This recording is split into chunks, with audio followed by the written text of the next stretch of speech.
नमस्कार दोस्तों, आपका अपने YouTube चैनल SB ज्ञान रथ पर फिर से हार्दिक स्वागत है, अभिनंदन है। हम राजस्थान का ज्योग्राफी पढ़ रहे थे और राजस्थान के ज्योग्राफी में अपन पढ़ रहे थे उत्तर पश्चिमी मरुस्थलीय प्रदेश। और उत्तर पश्चिमी मरुस्थलीय प्रदेश में अपन ने जो मरुस्थल है उसको दो भागों में बांटा था। और पहला जो भाग था शुष्क मरुस्थल, उसको अपन पढ़ चुके थे। और आज जो अपन पढ़ेंगे इस क्लास में वो पढ़ेंगे अर्ध शुष्क मरुस्थलीय प्रदेश। तो कौन सा पढ़ेंगे आज अपन? दूसरा अर्ध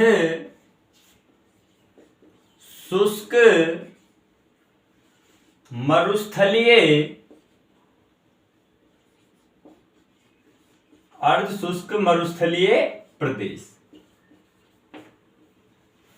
इसको पढ़ने से पहले अपन मैप में समझ लेते हैं कि ये क्षेत्र पड़ता कहां है। तो दोस्तों, ये हो गया अपना राजस्थान। ये राजस्थान हो गया। और अपन ने बताया था कि जो ये वर्षा रेखा है ये 50 सेंटीमीटर वर्षा रेखा है, जो किसके समांतर गुजरती है? अरावली पर्वतमाला के समांतर गुजरती है। कौन सी? 50 सेंटीमीटर वर्षा रेखा। उसके बाद एक वर्षा रेखा है जो है 25 सेंटीमीटर 25 सेंटीमीटर वर्षा रेखा। इन दोनों रेखाओं के मध्य ये क्षेत्र पड़ता है। इसके जो 25 सेंटीमीटर वर्षा रेखा के जो पश्चिम में जो क्षेत्र है वो है कौन सा? शुष्क मरुस्थलीय प्रदेश। और 25 सेंटीमीटर वर्षा रेखा और 50 सेंटीमीटर वर्षा रेखा के मध्य का जो क्षेत्र है वो है कौन सा? अर्ध शुष्क मरुस्थलीय प्रदेश। अर्ध शुष्क मरुस्थलीय जो प्रदेश है वो अरावली पर्वतमाला के पश्चिम दिशा में स्थित है। अर्ध शुष्क मरुस्थलीय प्रदेश को अपन 4 भागों में बांटते हैं। अर्ध शुष्क मरुस्थलीय प्रदेश को अपन 4 भागों में बांटते हैं। और जो पहला जो भाग है वो है इस प्रकार से। पहला जो भाग है वो है इस प्रकार से। और इसका जो नाम है वो है घग्गर का मैदान या घग्गर का क्षेत्र। दूसरा जो क्षेत्र है वो है ये वाला, ये है शेखावाटी प्रदेश।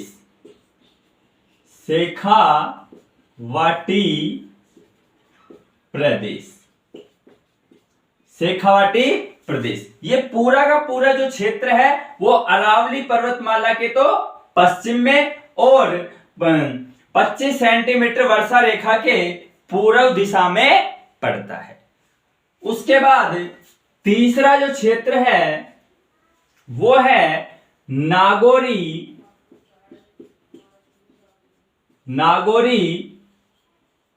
उच्च भूमि। और जो चौथा जो क्षेत्र है वो है लूणी नदी बेसिन या इसको गोडवाड़ क्षेत्र भी कहते हैं। इस प्रकार से जो अर्ध शुष्क मरुस्थलीय प्रदेश है उसको अपन ने 4 भागों में बांट लिया है। और उन चारों के नाम क्या क्या है? घग्गर का मैदान, शेखावाटी प्रदेश, नागौरी उच्च भूमि, लूणी बेसिन। अपन जानते हैं कि जो अर्ध शुष्क मरुस्थलीय प्रदेश है वो अरावली पर्वतमाला के पश्चिम में व 25 सेंटीमीटर वर्षा रेखा के पूर्व दिशा में पड़ता है। अब अपन बात करते हैं दोस्तों कि ये जो क्षेत्र है वो संक्रमणीय क्षेत्र बोलते हैं। इसको संक्रमणीय क्षेत्र बोलते हैं। किसको? अर्ध शुष्क मरुस्थलीय प्रदेश को संक्रमणीय क्षेत्र बोलते हैं। क्यों बोलते हैं? क्योंकि इस क्षेत्र में शुष्क व अर्ध शुष्क, शुष्क व अर्ध शुष्क दोनों प्रकार की जलवायु या मरुस्थल इस क्षेत्र में पाया जाता है, इसलिए इसको क्या बोलते हैं अपन, शुष्क व अर्ध शुष्क संक्रमणीय क्षेत्र, क्योंकि इसमें शुष्क व अर्ध शुष्क दोनों प्रकार की जलवायु है वो पाई जाती है। ये बात अपन कर चुके हैं कि ये क्षेत्र अरावली के क्या है, पश्चिम में स्थित है और 25 सेंटीमीटर वर्षा रेखा के पूर्व दिशा में ये क्षेत्र स्थित है। इस जो क्षेत्र का यानी अर्ध शुष्क मरुस्थलीय जो प्रदेश है उसका जो क्षेत्रफल है वो है 75,000 वर्ग किलोमीटर में फैला हुआ है। कौन सा, अर्ध शुष्क मरुस्थलीय प्रदेश। आ गई बात समझ में। अब अपन पहला पढ़ते हैं कौन सा, घग्गर का मैदान। पहला जो प्रदेश पढ़ते हैं वो पढ़ते हैं अपन घग्गर का मैदान।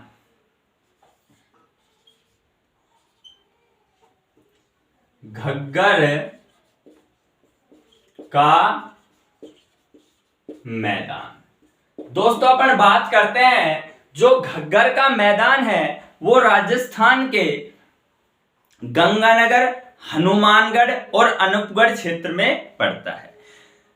घग्गर जो नदी है वो कालका की पहाड़ियां हिमाचल प्रदेश से निकलती है और उसके बाद पंजाब में बहती है, हरियाणा में बहती है, उसके बाद राजस्थान में प्रवेश करती है और जिस क्षेत्र में ये बहती है उसी के स्थान को अपन क्या कहते हैं, घग्गर का मैदान।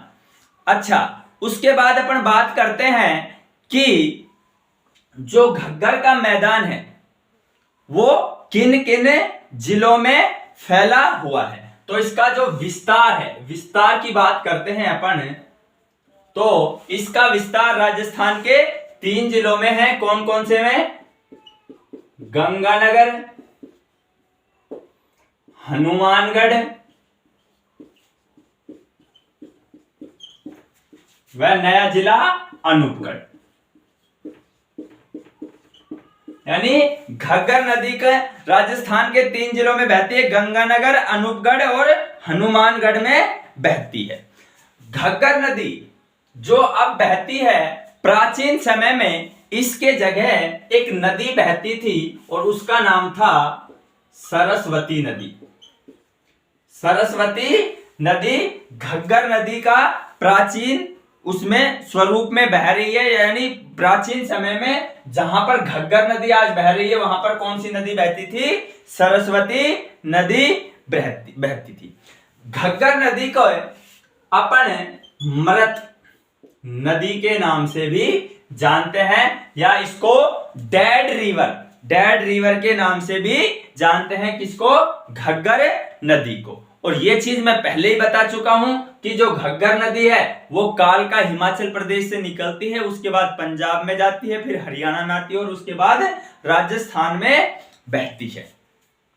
उसके बाद जो घग्गर नदी का पार्ट है, घग्गर नदी के पार्ट को नाली कहा जाता है।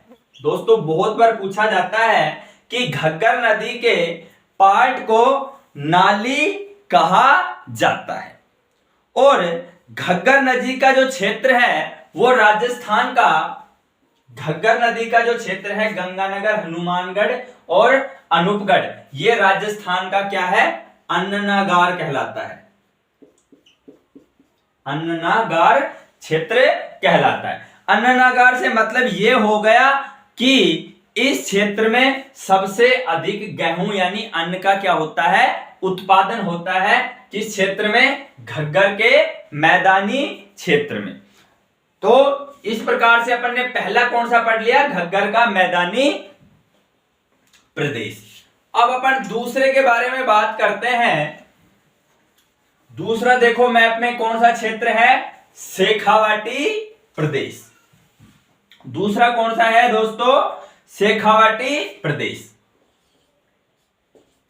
शेखावाटी प्रदेश। शेखावाटी प्रदेश के बारे में अपन बात करते हैं कि ये जो क्षेत्र है वो किन किन जिलों में फैला हुआ है। तो सीकर हो गया, चूरू, झुंझुनू, नीम का थाना,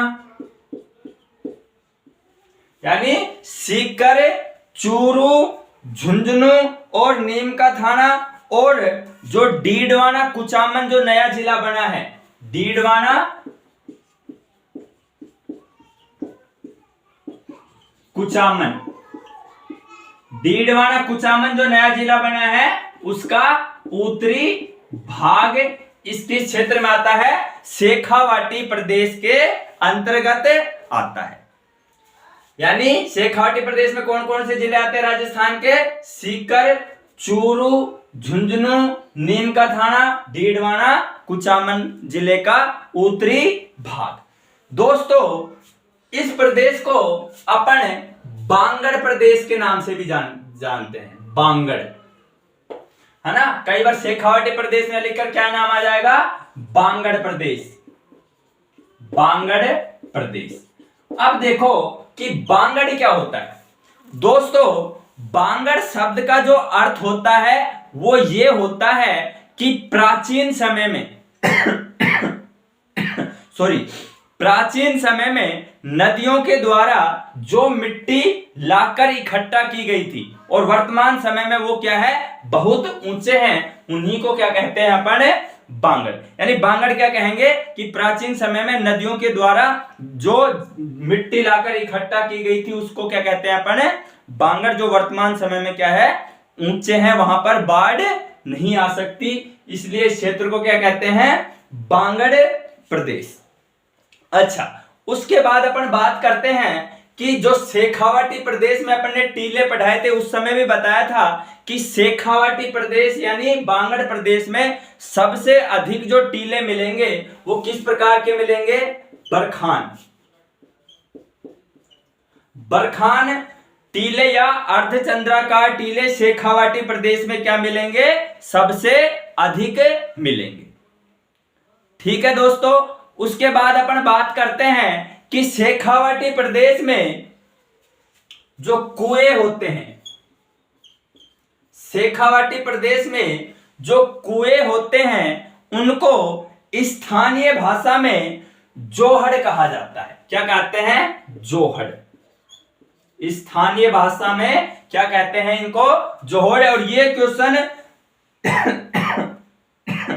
हजारों बार पूछा हुआ है कि शेखावाटी क्षेत्र में कुओं को क्या कहा जाता है? कुओं को क्या कहा जाता है? शेखावाटी क्षेत्र में क्या कहा जाता है? जोहड़ कहा जाता है। उसके बाद अपन बात करते हैं कि जो शेखावाटी प्रदेश की जो प्रमुख नदी है, इस क्षेत्र में बहने वाली जो प्रमुख नदी है वो है कांतली। इस शेखावाटी प्रदेश में जो बहने वाली प्रमुख नदी है वो कौन सी है? कांतली नदी है, जिस पर कौन सी सभ्यता विकसित हुई थी? गणेश्वर सभ्यता विकसित हुई थी। कौन सी सभ्यता विकसित हुई थी? इस नदी पर क्या है? गणेश्वर सभ्यता विकसित हुई थी। और गणेश्वर जो सभ्यता थी वो ताम्रकालीन सभ्यता थी। इसे ताम्रकालीन सभ्यताओं की जननी कहा जाता है। किसको? गणेश्वर सभ्यता को। उसके बाद अपन बात करते हैं कि जो शेखावाटी प्रदेश है, जो शेखावाटी प्रदेश है या बांगड़ प्रदेश है वो आंतरिक अपवाह क्षेत्र का भाग है। क्या है? आंतरिक अपवाह क्षेत्र का क्या है? भाग है। अब दोस्तों सबसे पहले अपन बात करते हैं कि आंतरिक अपवाह क्षेत्र होता क्या है।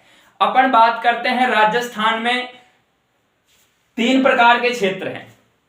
ठीक है, पहला जो अपवाह क्षेत्र है वो है बंगाल की खाड़ी का अपवाह क्षेत्र, दूसरा है अरब सागर का अपवाह क्षेत्र, और जो तीसरा जो अपवाह क्षेत्र है वो है आंतरिक अपवाह क्षेत्र।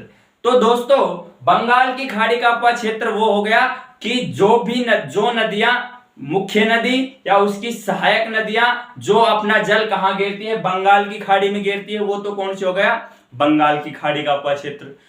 जो नदी मुख्य नदी या उसकी सहायक नदियां अपना जल अरब सागर में गिरेंगी वो कौन सा हो गया, अरब सागर का अपवाह क्षेत्र। और अपन बात कर रहे हैं तीसरे प्रकार का आंतरिक अपवाह क्षेत्र, यानी ऐसा अपवाह क्षेत्र या ऐसी नदियां जो क्या है अपने उद्गम स्थान से निकलती तो हैं लेकिन अपना जल क्या है समुद्र में नहीं गिर पाती हैं, या अपना जल क्या है या वो नदियां क्या है रास्ते में विलुप्त हो जाती है, या अपना जल क्या है किसी झील में गिरती है या किसी गर्त में गिरती है। यानी फाइनल बात ये हो गई आंतरिक अपवाह क्षेत्र में वे नदियां आएंगी जो अपना जल क्या है समुद्र में नहीं गिरती है, या तो रास्ते में विलुप्त हो जाती है या किसी झील में गिरकर क्या हो जाती है समाप्त हो जाती है। वे सभी नदियां क्या है आंतरिक अपवाह क्षेत्र के अंतर्गत आएंगी।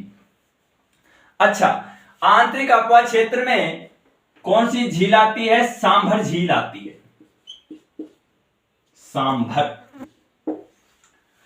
सांभर झील आती है, और सांभर झील में जो जो नदियां गिरती हैं वो गिरती हैं रूपनगढ़, एक तो रूपनगढ़, मेंढा, एक हो गई खारी। ये नदियां क्या है सांभर क्षेत्र में सांभर झील में गिरती है, और किस क्षेत्र से होकर बहती हैं, शेखावाटी प्रदेश से होकर बहती है, इसीलिए इसको क्या है आंतरिक अपवाह क्षेत्र कहा जाता है। इसमें कौन कौन सी हो गई, रूपनगढ़, मेंढा व खारी नदियां क्या है सांभर झील में गिरती हैं। उसके बाद इस क्षेत्र में कुछ लवणीय झीलें भी पाई जाती हैं। लवणीय झीलों का मतलब क्या हो गया कि कुछ इस क्षेत्र में क्या है खारी झीलें भी क्या है पाई जाती हैं। उन खारी झीलों में झीलों के जो नाम है वो है खारी झील। एक तो हो गया डीडवाना में है, एक हो गई कोछोर, यानी एक तो कौन सी हो गई डीडवाना झील हो गई, एक कोछोर हो गई, और एक चूरू के अंतर्गत पड़ती है, आपने नाम सुना होगा ताल छापर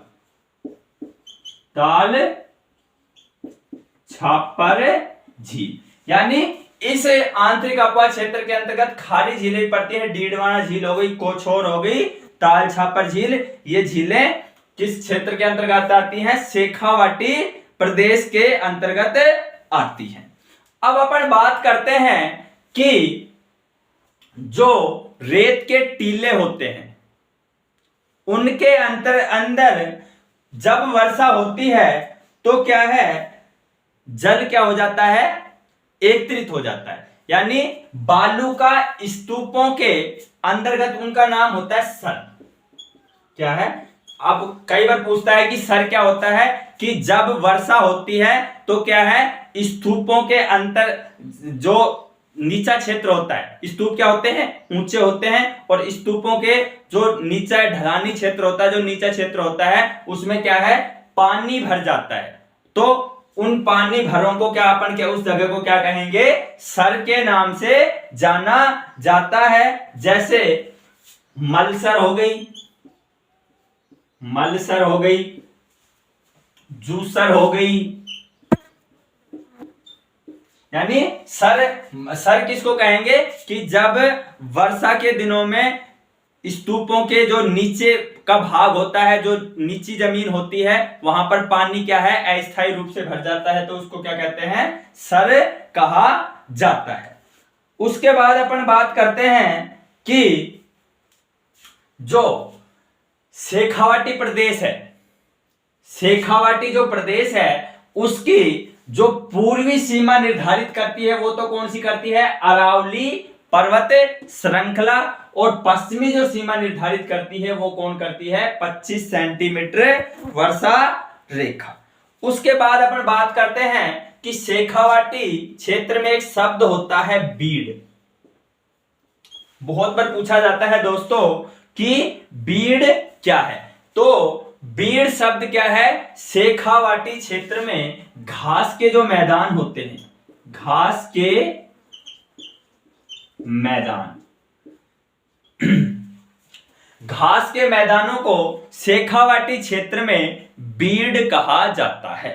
उसके बाद अपना जो शेखावाटी प्रदेश है या बांगड़ प्रदेश है वो होता है कंप्लीट। अब अपन तीसरे के बारे में बात करते हैं और तीसरा अपना कौन सा है? नागौरी उच्च भूमि। तीसरा कौन सा हो गया? नागौरी उच्च भूमि। दोस्तों इसको आप अच्छे तरीके से देखो कि इस क्षेत्र का जो विस्तार है, जो नागौरी उच्च भूमि है, वो राजस्थान के किन किन जिलों में पड़ती है। तो पहला तो जिला हो गया, विस्तार है वो है नागौर। नागौर। और एक जो नया जिला वर्तमान समय में बना है वो है डीडवाना। डीडवाना,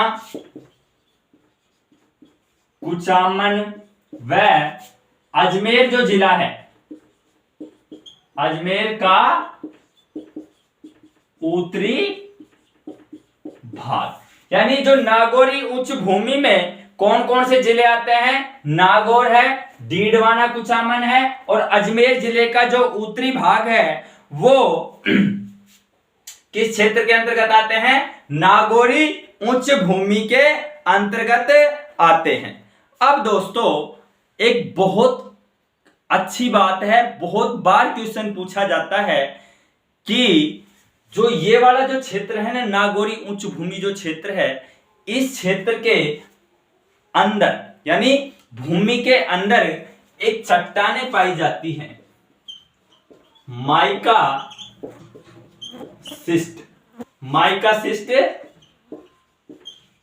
नमकीन चट्टानें।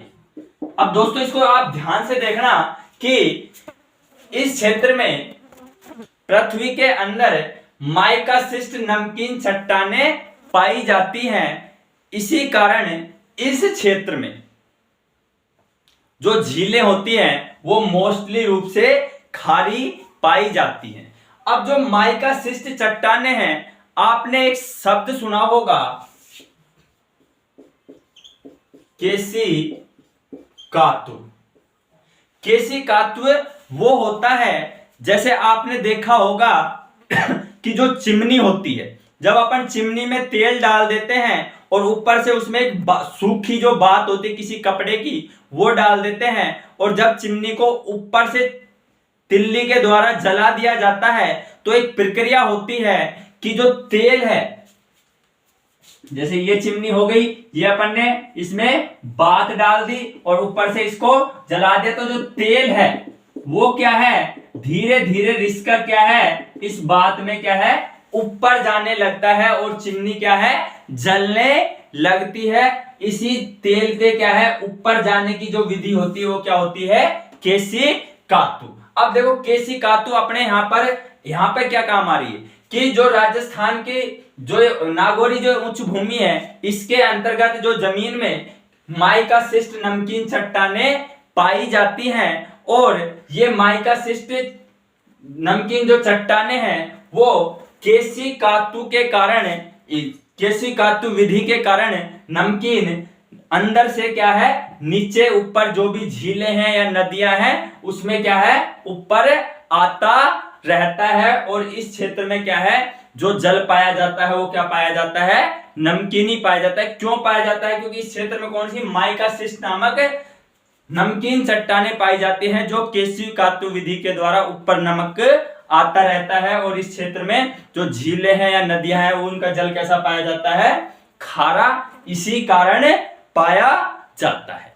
ठीक है दोस्तों, अब अपन दूसरा जो मोस्ट है, बहुत बार पूछा जाता है, कुबड़ पट्टी। दोस्तों बहुत बार पूछा जाता है कुबड़ पट्टी। सबसे पहले तो अपन बात करते हैं कि जो कुबड़ पट्टी है वो अजमेर से नागौर के मध्य पाई जाती है। अजमेर में पुष्कर से मेड़ता नागौर के मध्य जो पट्टी पाई जाती है वो कौन सी पट्टी पाई जाती है? कुबड़ पट्टी। दोस्तों समझो कि कुबड़ पट्टी, या इसको आजकल एक नया नाम देने और लगे हैं, बांका पट्टी के नाम से भी जाना जाता है इसको, बांका पट्टी। देखो कुबड़ पट्टी या बांका पट्टी क्या है कि अजमेर से जो नागौर का जो क्षेत्र है, यानी पुष्कर अजमेर से मेड़ता नागौर का जो क्षेत्र है, उस क्षेत्र में फ्लोराइड की मात्रा क्या है? अधिक पाई जाती है। पानी में फ्लोराइड की मात्रा अधिक पाई जाती है और यहाँ के स्थानीय लोग उस पानी को पीते हैं। जब बहुत अधिक समय तक पीते रहते हैं तो उनकी जो कमर है उसमें क्या है? एक कूब निकल जाती है, या क्या है? एक कुबड़ नुमा, यानी एक कूब यानी टेढ़ा कूब निकल जाती है, या कमर पीछे से क्या हो जाती है? टेढ़ी हो जाती है। इसीलिए यहाँ इस क्षेत्र के लोग क्या है? कूब निकले हुए, मोस्टली लोग क्या है? कूब निकले हुए या टेढ़े पाए जाते हैं। इसी कारण इस पट्टी को नाम दिया गया है क्या? कुबड़ पट्टी या बांका पट्टी। और किस जल में किसकी अधिकता के कारण? फ्लोराइड तत्व की अधिकता के कारण इस क्षेत्र में क्या है? कुबड़ पट्टी पाई जाती है। यहाँ के स्थानीय लोगों के कमर में क्या निकला होता है? कूब निकला होता है। इसलिए इसको क्या कहा जाता है? कुबड़ पट्टी। अब अपन बात करते हैं कि एक वैज्ञानिक हुए हैं, उनका नाम है एच.एस. शर्मा, जो कहते हैं कि जो नागौरी उच्च भूमि है वो क्या है? टेथिस सागर का अवशेष नहीं है। यानी एक भूगोलविद है एच.एस. शर्मा। बहुत बार पूछते हैं इस क्वेश्चन कि एच.एस. शर्मा ये कहते हैं कि जो नागौरी उच्च भूमि है वो क्या है? टेथिस सागर का अवशेष नहीं है। दोस्तों बहुत बार पूछा जाता है, क्योंकि अपन मोस्टली पढ़ते हैं कि जो पश्चिमी जो राजस्थान है वो क्या है? टेथिस सागर का क्या है? अवशेष है। लेकिन जो एच.एस. शर्मा है वो कहते हैं कि जो नागौरी उच्च भूमि है वो क्या है? टेथिस सागर का अवशेष नहीं है। इसके पीछे इसने ये रीजन दिया कि जो टेथिस सागर जो नागौरी उच्च भूमि है उस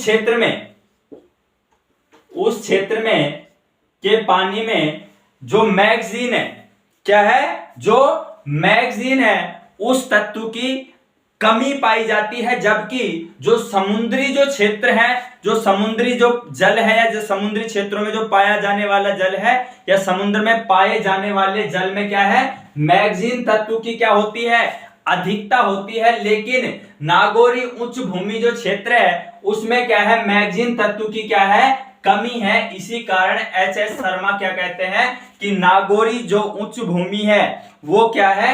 टेथिस सागर का अवशेष नहीं है। ये किसने कहा है? एच.एस. शर्मा के द्वारा। एक गांव है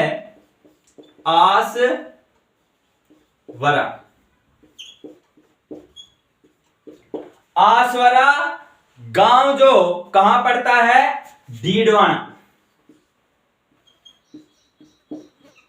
डीडवाना कुचामन। आसवरा गांव डीडवाना कुचामन में सबसे अधिक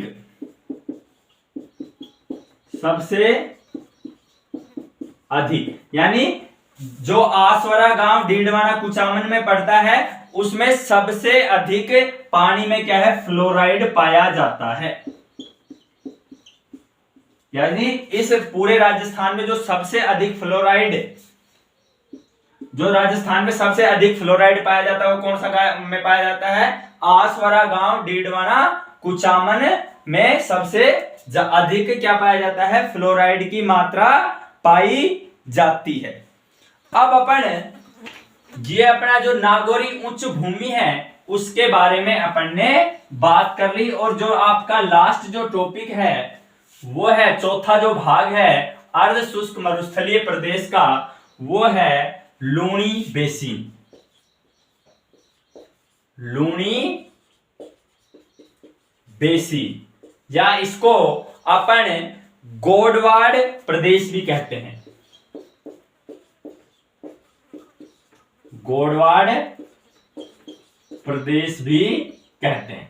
देखो दोस्तों कि लूणी बेसिन को अपन यानी लूणी नदी जिन जिन जिलों में बहती है उस क्षेत्र में क्या है, लूणी बेसिन पाया जाएगा, और जिन जिन जिलों में लूणी नदी बहती है उन क्षेत्र जिन जिन क्षेत्रों में लूणी नदी बहती है उसको क्या है, अपन गोडवाड़ प्रदेश के नाम से भी जाना जाता है। यानी लूणी का जो बहाव का जो क्षेत्र है, लूणी नदी के बहाव का जो क्षेत्र है उसको गोडवाड़ प्रदेश के नाम से भी जाना जाता है। अच्छा, उसके बाद अपन बात करते हैं कि जो लूणी बेसिन है उसका जो उत्तरी भाग है वो किससे लगता है, नागौरी उच्च भूमि से। लूणी बेसिन का जो उत्तरी भाग है वो किससे लग रहा है, नागौरी उच्च भूमि से, और जो दक्षिणी जो भाग है वो किससे लग रहा है, यहां पर एक राज्य पड़ता है गुजरात। तो जो लूणी बेसिन का उत्तरी भाग तो नागौरी उच्च भूमि से लगता है और दक्षिणी भाग किससे लगता है, गुजरात के साथ लगता है।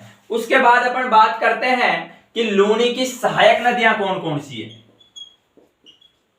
लूणी की सहायक नदियों में लीलड़ी,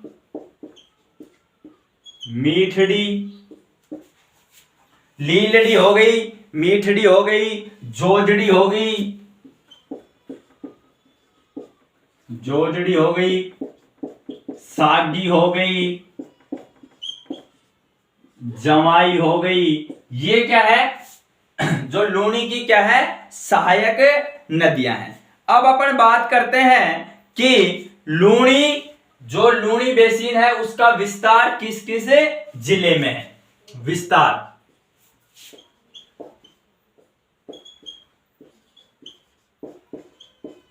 ब्यावर में हो गया,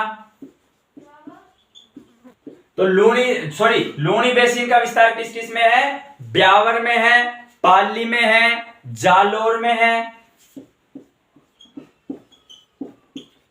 जालोर, सांचौर।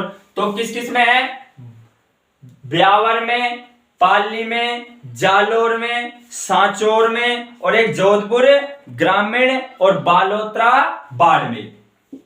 एक हो गया कौन सा, जोधपुर ग्रामीण, एक जिला हो गया बालोतरा, और एक हो गया बाड़मेर। पहले दोनों जिले बालोतरा और बाड़मेर एक ही थे, और जालोर और सांचौर एक ही थे। वर्तमान में इनका क्या हो गया है, विखंडन होकर अलग अलग जिले बना दिए गए हैं। तो क्या है, जो लूणी बेसिन का विस्तार है किन किन जिलों में, ब्यावर में है, पाली में है, जालोर में है, सांचौर में है, जोधपुर ग्रामीण में है, बालोतरा में है और बाड़मेर में है।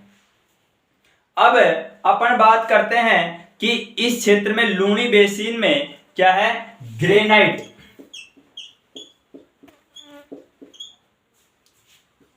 ग्रेनाइट चट्टानें पाई जाती हैं। इस क्षेत्र में ग्रेनाइट चट्टानें पाई जाती हैं जिन्हें जिन्हें क्या है, इंसेलबर्ग कहा जाता है। यानी लूणी क्षेत्र में जो क्या है, ग्रेनाइट की चट्टानें पाई जाती हैं उन्हें क्या है, इंसेलबर्ग कहा जाता है। उसके बाद अपन बात करते हैं कि जो लूनी नदी है, लूनी नदी का जो उद्गम होता है वो होता है कहां से? नाग पहाड़ अजमेर से। ये नदी नाग पहाड़ अजमेर से चलकर, लूनी नदी का जो उद्गम होता है वो कहां होता है? कहां से होता है? अजमेर से होता है। अजमेर से और बालोतरा तक, अजमेर से बालोतरा तक पानी जो इसमें होता है ना वो होता है मीठा। दोस्तों ध्यान से देखो कि लूनी नदी का जो जल है ना वो बालोतरा तक तो क्या है? मीठा रहता है, लेकिन उसके बाद क्या है? इसका जल क्या हो जाता है? खारा हो जाता है। और इसमें मैं अपन को पहले ही बता चुका हूं कि राजस्थान के पश्चिमी क्षेत्र में क्या है? कौन सी चट्टानें पाई जाती हैं? माइका सिस्ट नामक क्या है? नमकीनी चट्टानें पाई जाती हैं, जो केशव विधि के द्वारा नमक ऊपर आता रहता है। इसी कारण लूनी नदी का जो जल है वो बालोतरा तक तो क्या रहता है? मीठा रहता है। और उसके बाद क्या है? वो जल क्या होने लग जाता है? खारा होने लग जाता है। एक अपन बात करते हैं अगले इसी क्षेत्र में कि 56 की पहाड़ियां। ये क्वेश्चन बहुत बार पूछा जाता है दोस्तों कि इस क्षेत्र में 56 की पहाड़ियां, 56 की पहाड़ियां, इस क्षेत्र में 56 की पहाड़ियां पाई जाती हैं जो मोक्कलसर से सिवाना के मध्य पाई जाती हैं। मोक्कलसर से सिवाना, और सिवाना पड़ता है बालोतरा में।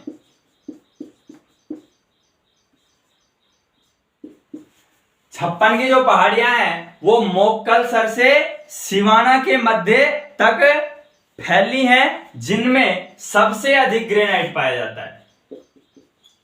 सबसे अधिक ग्रेनाइट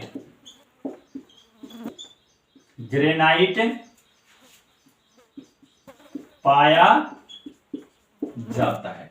यानी जो 56 की पहाड़ियां हैं वो कहां से कहां फैली है? मोक्कलसर से सिवाना बालोतरा तक फैली हैं और इनमें क्या है? सबसे अधिक ग्रेनाइट पाया जाता है। अब अपन बात करते हैं कि जो मारवाड़ का लघु माउंट, बहुत बार पूछते हैं मारवाड़ का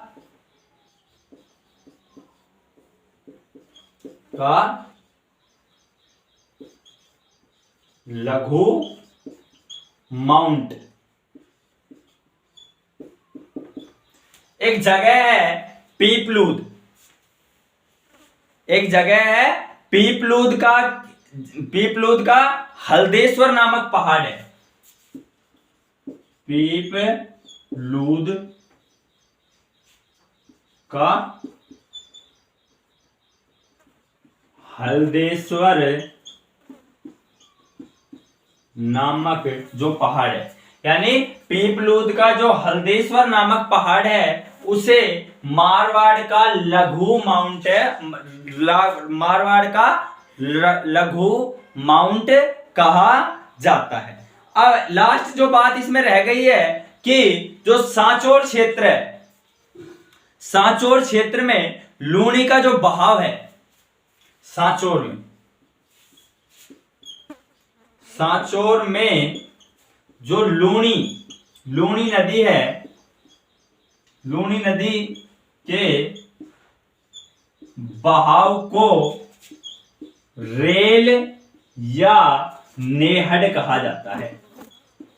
नेहड़ कहा जाता है। दोस्तों इस चीज को अच्छे से देखो, बहुत बार पूछा जाता है कि सांचौर में जो लूनी नदी का बहाव है वो क्या है? रेल या क्या कहलाता है? नेहड़ कहलाता है। तो इस प्रकार से अपन जो अर्ध शुष्क मरुस्थलीय प्रदेश था उसके चारों पार्टों को अपन ने पढ़ लिया है और उत्तर पश्चिमी मरुस्थलीय प्रदेश भी लगभग अपना कंप्लीट हो चुका है। अब अपन उत्तर पश्चिमी जो मरुस्थलीय प्रदेश है उसमें कुछ जो उसकी विशेषताएं हैं, उसमें पानी की जो विधियां हैं एकत्रित करने की, उनको क्या क्या कहते हैं उनके बारे में थोड़ा सा जान लेते हैं। यानी जल संचय की जो विधि है, पानी जो इकट्ठा करने की विधियां हैं, उनके बारे में अपन जानते हैं। और पानी इकट्ठा करने की जो पहली विधि है वो है कौन सी? पलाया। पलाया झीलों का नाम सुना होगा आपने नाम सुना होगा पलाया झीलों का। तो पलाया झीलें वे होती हैं खारे पानी की जो बड़ी जो झीलें होती हैं, खारे पानी की जो पश्चिमी राजस्थान में बड़ी झीलें पाई जाती हैं, उनको क्या कहते हैं अपन? पलाया झीलें। दूसरे प्रकार की जो झीलें होती हैं उनका नाम है रन भी कहते हैं या टाट भी कहते हैं, रन या टाट। तो रन या टाट क्या है? खारे पानी की जो छोटी झीलें होती है। खारे पानी की बड़े झीलों को तो क्या कहा है अपन ने? पलाया झीलें। और रन या टाट जो खारे पानी की छोटी झीलें होती हैं उनको क्या कहा है अपन ने? रन या टाट। और रन या टाट सर्वाधिक जो पाए जाते हैं वो कहां पाए जाते हैं? जैसलमेर में। रन या टाट जो झीलें हैं वो सर्वाधिक पाई जाती हैं, वो कहां पाई जाती हैं? जैसलमेर में। उसके बाद अपन बात करते हैं, एक होता है खडीन। आपने नाम सुना होगा खडीन। तो जो खडीन है वो क्या है? वर्षा के जल को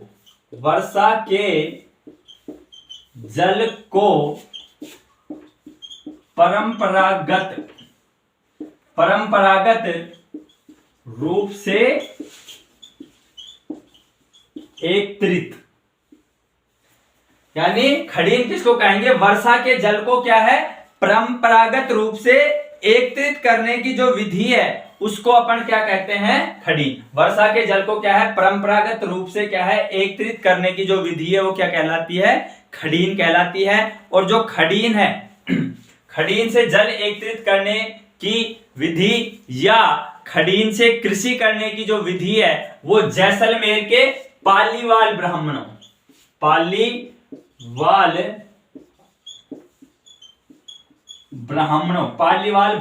के द्वारा शुरू की गई थी। उसके बाद अपन बात करते हैं, अगली जो विधि है उसको बोलते हैं बालसन। बालसन उसको कहते हैं कि पर्वतों के मध्य जो पानी इकट्ठा हो जाता है और छोटी सी जो झील बन जाती है उसको अपन क्या कहते हैं? बालसन। क्या कहते हैं? बालसन। एक होती है नाड़ी। एक क्या होती है? नाड़ी। नाड़ी एक प्रकार का क्या है? तालाब है। नाड़ी क्या है? एक प्रकार का तालाब है। देखो दोस्तों, पश्चिमी राजस्थान में वर्षा क्या है? बहुत कम होती है, इसलिए वहां के लोग जब वर्षा काल आता है तो वहां पर जो जल, वर्षा का जो जल होता है उसको इकट्ठा कर लेते हैं और पूरे वर्ष भर उसको क्या करते हैं? यूज करते हैं। इसी कारण पश्चिमी राजस्थान में जल को क्या है? एकत्रित करने की अनेक प्रकार की क्या है? विधियां हैं। उसमें अगला क्या है? टांका। अगला क्या है? टांका। जो टांका है वो एक प्रकार का क्या है? कुंडा सा बना लेते हैं। क्या होता है? एक प्रकार का क्या होता है? कुंड होता है। उसको क्या कहते हैं? जिसमें वर्षा का जल क्या हो जाता है? एकत्रित हो जाता है, उसको क्या कहते हैं? टांका। उसके बाद अगली जो है वो है बावड़ी। बावड़ी राजस्थान में इस प्रकार से कह सकते हैं कि ऐसे कुएं जिनमें क्या लगी हो? सीढ़ी लगी हो। जिनमें उतरने के लिए क्या लगी हो? सीढ़ी लगी हो, उनको क्या कहते हैं? बावड़ी। जैसे आपने कभी देखी हो तो नीम राणा की बावड़ी। वो अब अपन बात करते हैं कि मरुस्थल में और किस किस प्रकार का जो स्थानीय भाषा में जो शब्द हैं वो यूज में लेते हैं, उसके बारे में अपन बात करते हैं। तो पहला अपन बात करते हैं, आपने नाम सुना होगा हम्मादा। ये क्वेश्चन बहुत बार पूछा जाता है दोस्तों, ध्यान से देखो। हम्मादा, हम्मादा, हम्मादा शब्द जो पथरीला मरुस्थल होता है,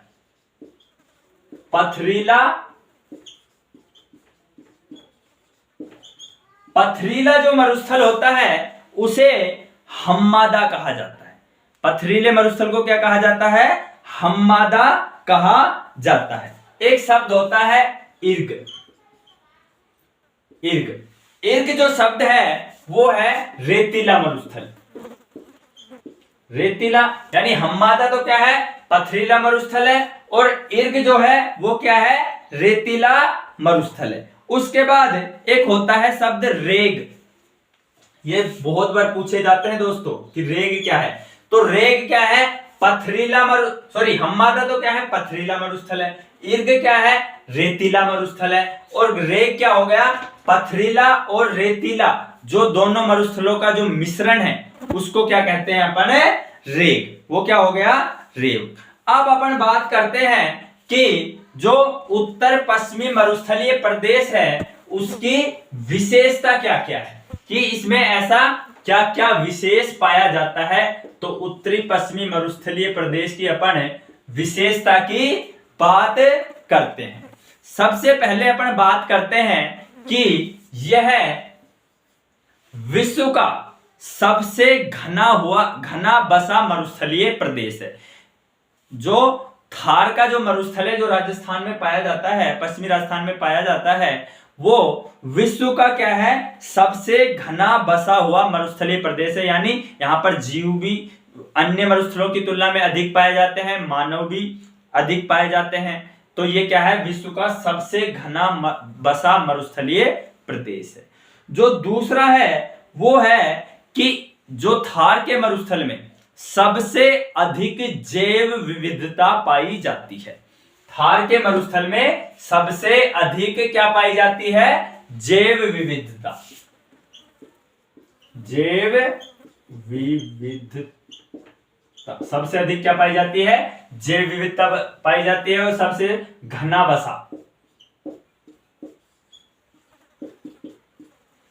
बसा मरुस्थल प्रदेश, सबसे अधिक बसा हुआ मरुस्थल प्रदेश कौन सा है? थार का मरुस्थल। दूसरा क्या है? इसमें सबसे अधिक जैव विविधता पाई जाती है। तीसरा क्या है? दुनिया के सभी मरुस्थलों में सबसे अधिक जो जनसंख्या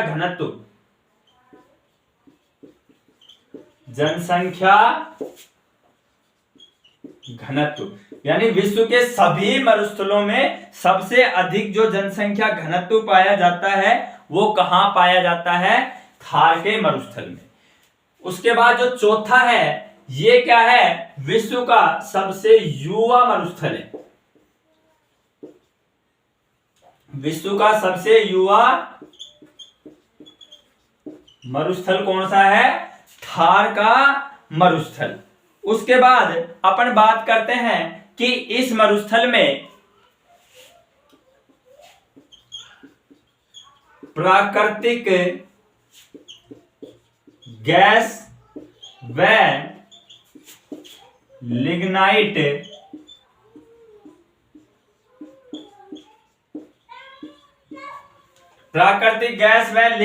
लिग्नाइट कोयले का क्या है?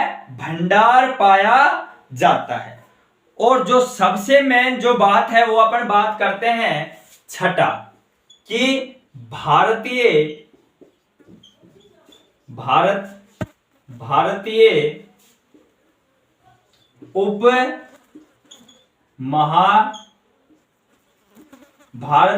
उपमहाद्वीप की जो ऋतु है उसका परिवर्तन करने में जो अहम रोल है वो किसका है? थार का मरुस्थल का। भारतीय उपमहाद्वीप की जो ऋतुएं परिवर्तन करने का जो मेन काम है वो किसका है? थार मरुस्थल का। दोस्तों इसको समझना कि जो थार का मरुस्थल है वो राजस्थान के पश्चिमी भाग में पाया जाता है।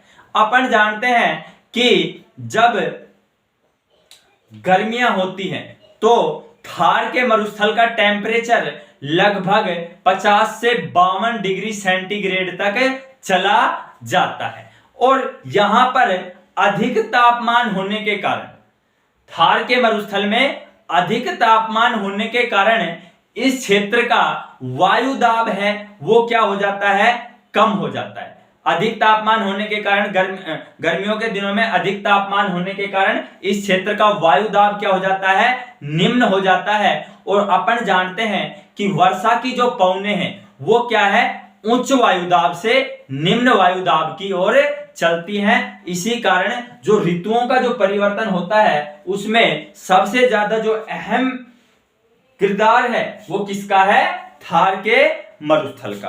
अब अपन बात करते हैं कि थार के मरुस्थल के विस्तार के बारे में। थार के मरुस्थल के विस्तार के बारे में अपन बात करते हैं। तो थार का जो मरुस्थल है, विस्तार, थार का मरुस्थल 2 देशों में फैला हुआ है।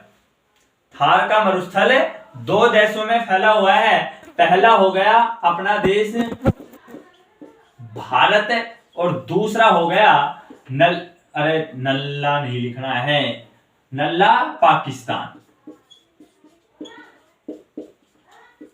थार का मरुस्थल 2 देशों में फैला हुआ है, भारत और पाकिस्तान। ये अपन जानते हैं कि अफ्रीका के पूर्वी पैलियोआर्कटिक मरुस्थल का ही भाग कौन सा है, थार का मरुस्थल। दूसरे बात करते हैं कि जो थार का मरुस्थल है वो भारत के 4 राज्यों में फैला हुआ है।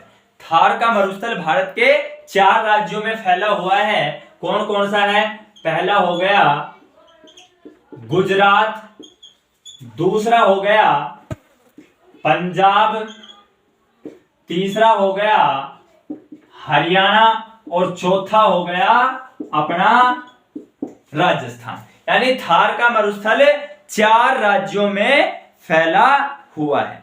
अब अपन बात करते हैं कि इस मरुस्थल का जो कुल विस्तार है वो कुल क्षेत्र,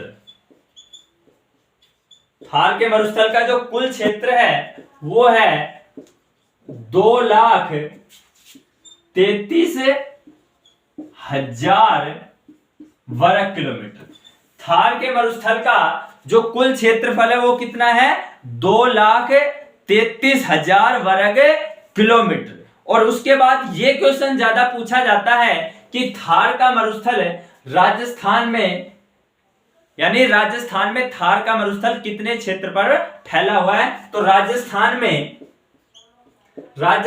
जो थार का मरुस्थल का जो क्षेत्र है, क्षेत्रफल है वो है 1,75,000 वर्ग किलोमीटर। दोस्तों ये क्वेश्चन बहुत बार पूछा जाता है कि जो राजस्थान में जो थार का मरुस्थल है वो कितने वर्ग किलोमीटर में फैला हुआ है, 1,75,000 वर्ग किलोमीटर में। उसके बाद एक क्वेश्चन और पूछा जाता है कि अरावली के पश्चिम में ये हो गई, क्या हो गई, अरावली 50 सेंटीमीटर समवर्षा रेखा अरावली के समांतर होकर गुजरती है। तो ये क्या हो गई, अरावली के पश्चिम में जितना मरुस्थल पाया जाता है, अरावली के पश्चिम में 58% भूभाग पर, यानी अरावली के पश्चिम में कितना, 58% भूभाग पर क्या है, मरुस्थल पाया जाता है। और ये पूछे कि राजस्थान के कुल क्षेत्रफल के कितने प्रतिशत भाग पर मरुस्थल पाया जाता है, तो वो पाया जाता है 61.11% भाग पर। इस चीज को मैं वापस से समझा रहा हूं, एक बार देखो कि ये अरावली हो गई, अरावली के पश्चिम में जितना भी प्रदेश है उसके 58% भाग पर कितना मरुस्थल पाया जाता है, 58% भाग पर। अरावली के पश्चिम में जितना भी मरुस्थलीय प्रदेश है उस पर क्या है, कितना भाग पर मरुस्थल पाया जाता है, 58%। और राजस्थान के कुल, यानी राजस्थान का क्षेत्रफल अपन क्या माने, 100 माने, तो उसके 61.11% भाग पर क्या है, थार का मरुस्थल क्या है, स्थित है। आशा करता हूं कि ये चीजें आपको बहुत अच्छी तरीके से समझ में आई होंगी। अगली जो अपनी क्लास होगी उसमें अपन बात करेंगे मध्यवर्ती अरावली के बारे में यदि चीजें आपको समझ में आई हो, क्लास आपको अच्छी लगी हो, तो इसे लाइक करें और हमारे YouTube चैनल SB ज्ञान रथ को सब्सक्राइब करें। मिलते हैं अगली क्लास में दोस्तों। जय हिंद, जय भारत।